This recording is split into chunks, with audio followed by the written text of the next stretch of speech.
चलिए आज हम लोग पढ़ेंगे पाइथागोरस प्रमेय और इसके उपयोग।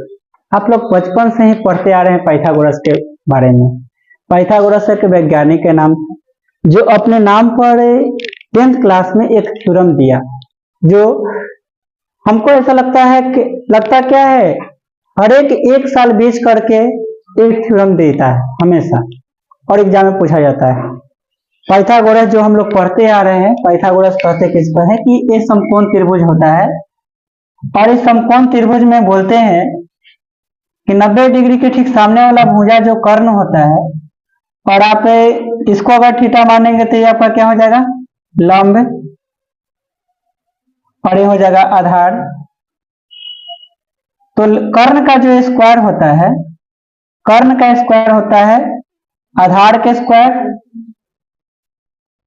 जोड़ लंब के स्क्वायर के बराबर होता है। यही पाइथागोरस थ्योरम कहते हैं। पाइथागोरस साहब बोलते हैं कि जो बड़ा भुजा होता है ना, बड़ा भुजा का वर्ग अन्य दो छोटे भुजाओं के वर्ग के योगफल के बराबर होता है। बड़ा भुजा का वर्ग अन्य दो या शेष दो भुजाओं के वर्गों के योगफल के बराबर होता है। पाइथागोरस थ्योरम इसी को बोलते हैं। तो आपसे एग्जाम में कहेगा कि पाइथागोरस प्रमेय को लिखकर सिद्ध करे। क्या बोलेगा? पाइथागोरस प्रमेय को लिखकर सिद्ध करे। तो पाइथागोरस प्रमेय में आप क्या लिखेंगे कि यदि किसी समकोण त्रिभुज में बड़ा भुजा का वर्ग शेष दो भुजाओं के वर्ग के योगफल के बराबर होता है। कोई दिक्कत है? जब बोलेगा पाइथागोरस, या आपसे क्वेश्चन ऐसे भी पूछा जा सकता है कि सिद्ध कीजिए कि किसी समकोण त्रिभुज में, सिद्ध कीजिए कि किसी समकोण त्रिभुज में बड़ा भुजा का वर्ग शेष दो भुजाओं के वर्गों के योगफल के बराबर होता है। क्वेश्चन आपसे ऐसे भी पूछा जा सकता है दो तरीका से।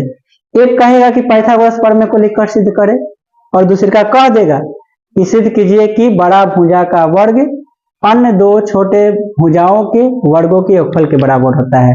मतलब आपको सिद्ध क्या करना है, ए समकोण त्रिभुज है,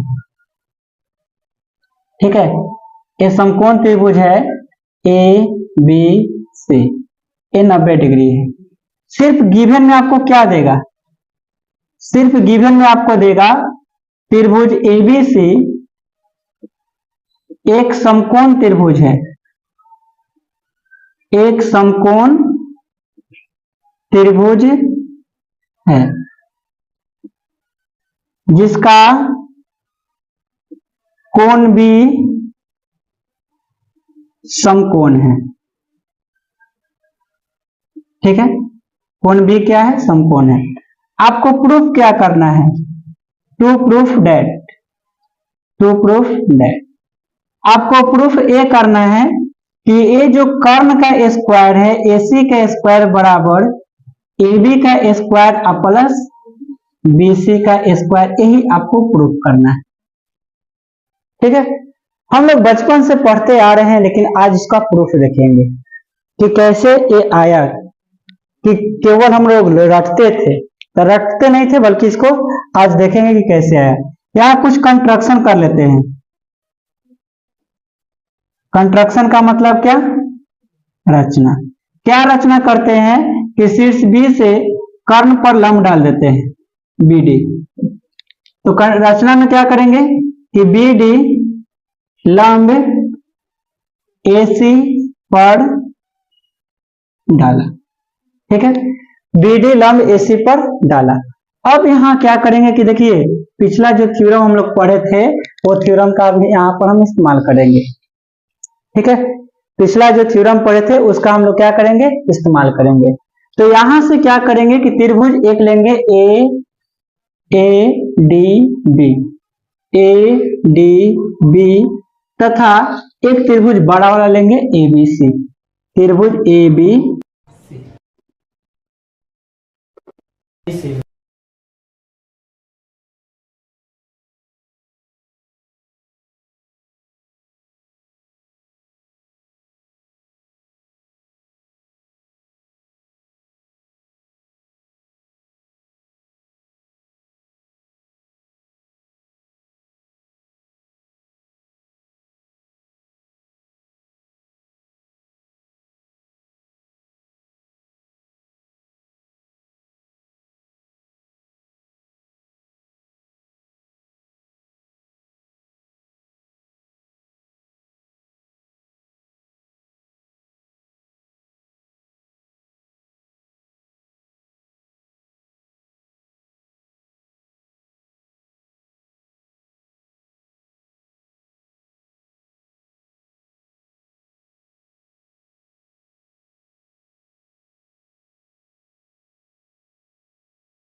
चलिए देखिए, आवाज कट गया था, इसको फिर से समझा देते हैं।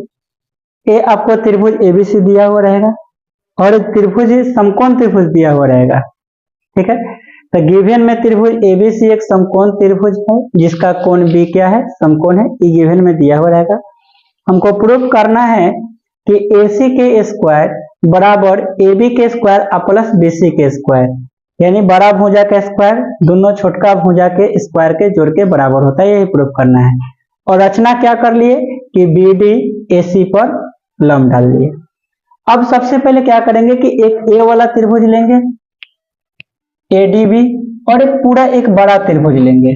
तो एक ADB लिया और एक पूरा बड़ा त्रिभुज लिया।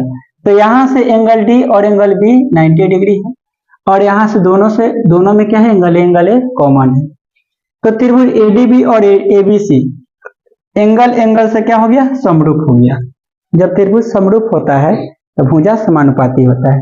तो इसका भुजा क्या, AD और AB, AD के बटा में क्या आएगा, AB है, और इसके AB और इसके AC क्या आएगा, भुजा समानुपाती आएगा।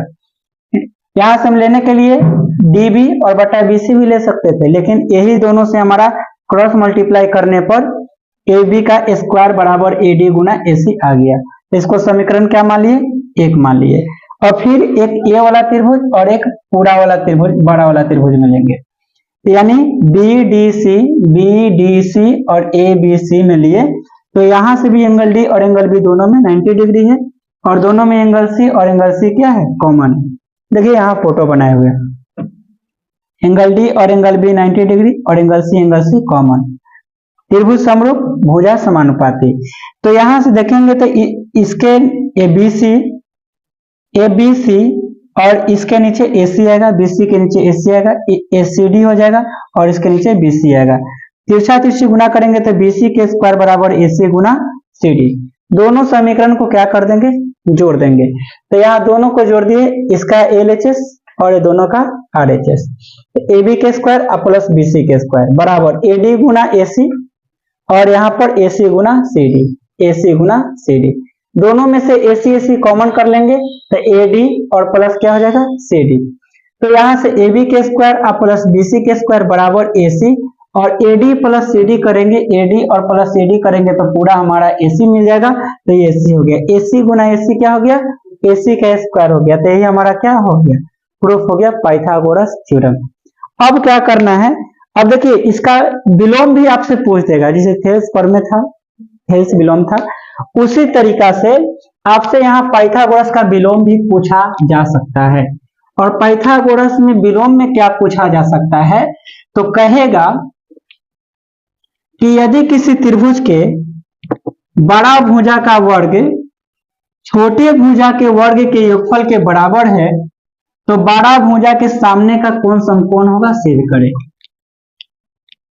समझे नहीं, फिर से समझिए।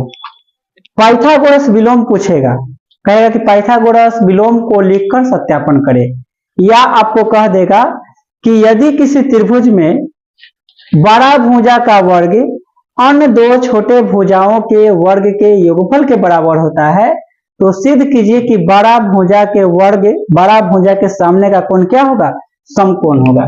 मतलब क्या कि ये त्रिभुज आपको दिया हुआ रहेगा, ठीक है, और ये त्रिभुज ABC है, ABC, और इसका गिवन दिया हुआ रहेगा। गिवन में क्या दिया हुआ रहेगा कि त्रिभुज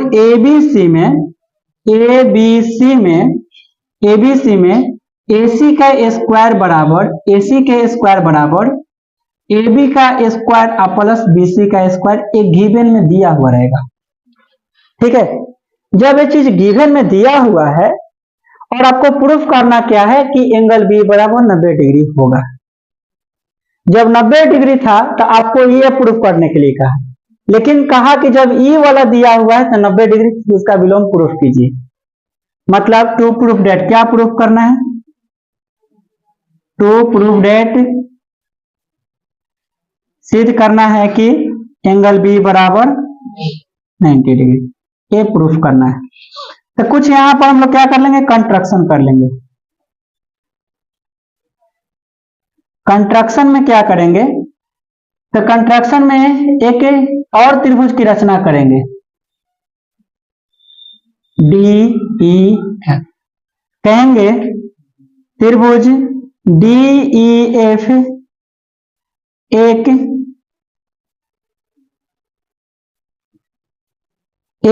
त्रिभुज DEF की रचना इस प्रकार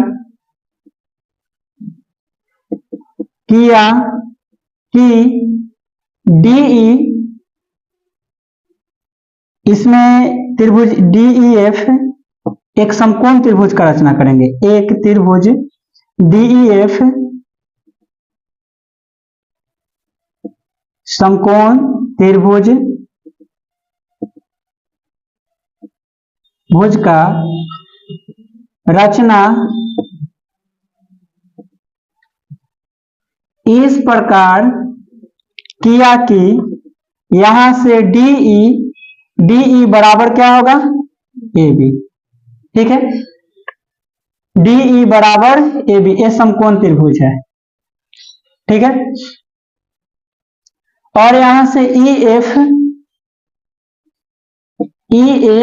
बराबर क्या होगा, EF बराबर BC। ठीक है, समकोण त्रिभुज इस प्रकार से रचना किया कि यहां से DE जो है किसके बराबर है, AB के बराबर है। ठीक है, और EF किसके बराबर है, BC के बराबर है। ठीक है, अब प्रूफ करेंगे। प्रूफ तो त्रिभुज DEF में अगर DEF से देखेंगे, DEF से तो समकोण त्रिभुज है, तो DF का स्क्वायर बराबर DF के स्क्वायर बराबर DE के स्क्वायर प्लस EF के स्क्वायर तो लिख सकते हैं, क्योंकि जो हम लोग माने हैं वो तो समकोण त्रिभुज है, और समकोण त्रिभुज में कर्ण का स्क्वायर बराबर लंब का स्क्वायर प्लस आधार का स्क्वायर हो सकता है। तो यहां से DF का स्क्वायर बराबर DE किसके बराबर है, AB के, तो DE के जगह पर AB हम लोग लिख सकते हैं बराबर EF किसके बराबर है, BC, तो इसके जगह पर BC के स्क्वायर लिख सकते हैं। अब बताइए, इसको आप गिवन से देखिएगा, DF के स्क्वायर बराबर AB के स्क्वायर प्लस BC के स्क्वायर किसके बराबर, AC के स्क्वायर बराबर। कहां से, तो गिवन से। ठीक है, स्क्वायर से स्क्वायर खत्म, तो DF बराबर क्या आ गया, AC। DF बराबर AC, और हम लोग माने क्या था कि DE बराबर AB, यही ना माने थे, DE बराबर AB, और EF बराबर क्या आ गया, BC। जब देखा जाए दोनों त्रिभुज को कंपेयर किया जाए तो त्रिभुज DF AC के बराबर है, DF किसके बराबर, AC के, AB किसके बराबर है, DE के, और BC किसके बराबर है, तो EF के।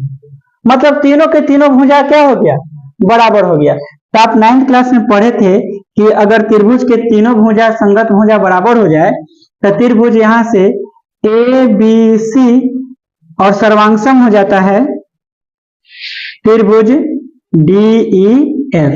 क्या चीज से, साइड साइड साइड से, तो CPCT से बाकी भाग बराबर हो जाता है।